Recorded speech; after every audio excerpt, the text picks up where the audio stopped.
துலாஸ்தானம் எதற்காக செய்யணும்? நிறைய பேருக்கு தெரியாது. இது ஏன் அதை செய்கிறாங்க இவங்க அப்படிங்கிற ஒரு கேள்வியும் இருக்குது. கண்டிப்பாக அதற்குண்டான பதில். எப்போவுமே இந்த 66,000 கோடி நீர்கள் சேரக்கூடிய இடம்தான் கங்கைன்னு சொல்லுவாங்க. சாதாரண கங்கையை சொல்லும்போது இந்த மாதிரி ஒரு நிகழ்வு 66 சுனைகள் சேரக்கூடிய இடம், 64 நீர்நிலைகள் சேரக்கூடிய இடம் தான் பார்த்திங்கன்னா கங்கைன்னு சொல்லுவாங்க. அந்த கங்கையே சேரக்கூடிய இடம் எது அப்படின்னு பார்த்திங்கன்னா அந்த காவேரி ஸ்நானம்னு சொல்லுவாங்க.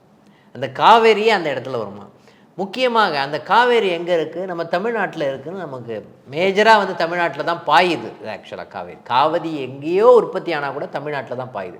அங்கே கங்கையே இங்கே அடைக்கலம் தேடிய இடம். இதை ஏன்னா புராண கதைகள் நம்ம நிறைய கேள்விப்பட்டிருக்கோம். இப்போது இந்த மாதிரி ஒரு நிகழ்வு நடக்கும்போது இந்த டைமில் முக்கியமாக இந்த துலா மாதத்தில் எல்லோரும் ஸ்நானம் செய்ய வேண்டும். இது எல்லாமே லக்னம் வாரியாக பார்த்திங்கன்னா எல்லாருக்குமே வித்தியாசமான பலன்கள் இருக்குன்ற மாதிரி அமைப்பு இருக்குது. ஒரு மனுஷன் பிறக்கிறான் அப்படின்னு வச்சுக்கோங்களேன், நம்மளுடைய பாவத்தை கழிப்பதற்காக தான் இந்த இடத்துல பிறந்திருக்கான்னு அர்த்தம்.